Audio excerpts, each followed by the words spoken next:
Pesan Abi untuk semua santri 3 aja. 3 B. Yang pertama, birrul walidain, berbakti kepada orang tua.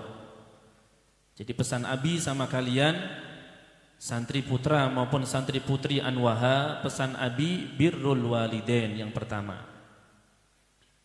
Mumpung di rumah. Mumpung di rumah. Di rumah kalian itu ada 2 pintu surga. Di rumah kalian itu ada 2 pintu surga. Kalau keduanya ada, yaitu orang tua kalian, abah dan mama. Kalau yang satu sudah meninggal, berarti tinggal 1 pintu surga. Pesan Abi, gunakan waktu yang 14 hari di rumah untuk kayak apa caranya kalian membuka itu pintu surga. Bagaimana caranya?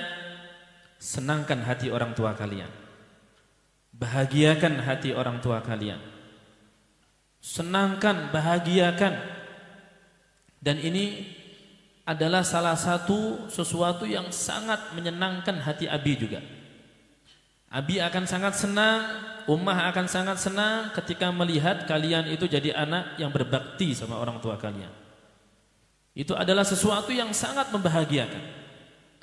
Dan di dalam membahagiakan orang tua itu terdapat ridho Allah, terdapat ridhonya Allah, terdapat ampunannya Allah, terdapat cintanya Allah, terdapat cintanya Rasulullah. Rasulullah sangat cinta kepada anak yang berbakti kepada orang tua. Jadi perhatikan betul-betul semua santri putra maupun santri putri, pesan Abi untuk kalian, senangkan hati orang tua kalian. Mumpung di rumah. Kayak apa caranya? Pokok kayak apa caranya? Berusaha. Berusaha, betul-betul berusaha menyenangkan, membuat orang tua himung, bahagia dengan sikap maupun ucapan kalian. Itu yang pertama. Ingat pesan Nabi, ridallah fi ridal walidain wa sakhatullah fi sakhatil walidain. Ridha Allah tergantung ridha kedua orang tua, dan murka Allah juga tergantung murka kedua orang tua. Santri itu percuma, santri pinter, bisa baca kitab sudah, bahkan hafal Quran mungkin, hafal ini, hafal itu, tapi kalau masih durhaka sama orang tua, 0. Percuma, 0. Itu yang pertama. Yang kedua, pesan Abi untuk semua santri putra maupun santri putri. Yang pertama tadi birrul walidain. Yang kedua adalah berdakwah dan nasril ilm. Berdakwah dan nasril ilm, berdakwah dan menyebarkan ilmu. Dakwah dalam arti mengajak orang kepada Allah Subhanahu wa taala. Mengajak orang kepada Allah Subhanahu wa taala. Dakwah itu ada kalanya dakwah bil hal, ada dakwah bil maqal. Dan untuk santri dakwah bil qaul, bil maqal atau bil qaul dengan ucapan 1 aja, tapi halnya 99. Kalau dakwah itu kok 100, maka dengan ucapan 1 cukup, tapi dengan akhlak, dengan sikap, dengan perbuatan itu 199. 1 dengan ucapan, 99 dengan hal, dengan keadaan kalian, sikap kalian, sifat kalian, perilaku kalian, akhlak kalian. Kalau ingin melihat santri itu ada di hati gurunya, maka lihat akhlaknya. Kalau ingin melihat santri itu manfaat ilmunya, maka lihat sikapnya, lihat sikapnya. Kalau sikapnya baik, perilakunya baik, lah ini adalah santri yang Masya Allah. Jadi dengan kalian itu berakhlak yang baik, maka 2 itu tadi sudah kalian lakukan. Dakwah ilallah dan nasrul ilm. Berdakwah dengan sikap, berdakwah dengan akhlak, berdakwah dengan perilaku, berdakwah dengan sikap-sikap yang baik, maka itu adalah sesuatu yang sangat menyenangkan hati Rasulullah sallallahu alaihi wasallam.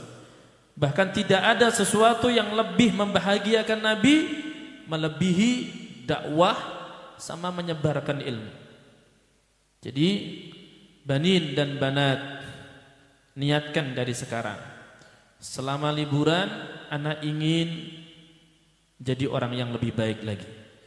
Selama liburan anak ingin dakwah dengan hal, dengan sikap. Kada usah banyak ngomong karena masih santri. Cukup beri perilaku yang baik, berpakaian yang baik. Misalkan kok punya media sosial, bermedsos yang baik, tunjukkan akhlak yang diajarkan oleh guru kalian, dan itu adalah warisan daripada Rasulullah sallallahu alaihi wasallam. Dengan berakhlak baik maka dakwahnya dapat, menyebarkan ilmu juga dapat. Yang ketiga, jadikan liburan ini, katakan pada hati kalian, B yang ketiga adalah baiti ma'hadi wa baiti jannati. Baiti ma'hadi wa baiti jannati. Baiti ma'hadi, rumahku adalah pondokku, rumahku adalah pesantrenku. Artinya apa? Jadikan rumah kalian seperti pondok kalian. Jadikan rumah kalian seperti pesantren ini. Kalau di pondok jam 4 bangun, maka di rumah sama kayak itu. Di pondok sholat berjamaah wajib, di rumah sama kayak itu. Di pondok sholat duha wajib, di rumah sama kayak itu. Di pondok baca wirdul latif, ba'da subuh wirdul latif, wirid sakran ini, di rumah sama kayak itu. Antara maghrib dan isya baca ratibul haddad, baca yasin, baca waqi'ah, baca mudariyah, baca aqidatul awam, di rumah sama kayak itu. Jadi baiti ma'hadi wa baiti jannati. Rumahku pondokku, rumahku surgaku. Nah, ini 3 pesan Abi itu. 3B. Yang pertama, birrul walidain, bakti sama kuitan. Yang kedua, berdakwah dan menyebarkan ilmu dengan cara berakhlak yang baik. Yang ketiga, baiti ma'hadi wa baiti jannati. Diingat-ingat itu. Baiti ma'hadi, anak di pondok pakaian anak seperti ini, maka nanti anak di rumah sama. Makanya ulun nih heran kadang, kalau santri liburan seragamnya lain sudah, pakaiannya lain. Kalau menurut ulun ini bukan santri. Santri itu pakaiannya kayak ini, kayak polisi itu kemana-mana pakaiannya kayak itu. Bahkan mereka itu kadang naik pesawat, kita sering ketemu sama polisi yang pakai seragam, TNI yang pakai seragam. Mereka bangga dengan pakaiannya mereka. Santri kenapa kada bangga? Makanya ulun kalau naik pesawat pakai gamis, ya biasa pakai gamis, pakai tapi ya pakai tapi. Kada perlu ganti celana karena malu. Naik pesawat yang lain pakai celana, kita pakai tapi. Disahabat orang, hanya sunat ya. Baru sunat kah katanya? Ulun bilang inggih, gitu aja. Hah? Santri kok malu pakai pakaian ala santri? Malu. Makanya jadikan rumahku pondokku, rumahku surgaku. Di pondok kayak apa? Ya itu sudah kebiasaan kalian. Jadikan rumah kalian pondok. Jadikan kalian orsada, di orsawa di pondok rumah, di rumah masing-masing. Itu abah kalian berarti santri. Kada biasa tahajud, nah ini nanti takzir. Dihukum anaknya seorang. Bapak-bapak, ibu-ibu siap-siap. Nanti kalau anaknya bangunin tahajud, nah harus bangun. Jangan anaknya tahajud, abahnya kaina. Tahajud kok jam 7. Itu lain tahajud ngarannya. Nah, siap-siap, semoga anak-anak kita bisa mengamalkan 3 pesan ulun ini. Terutama santri-santri kita ini nah.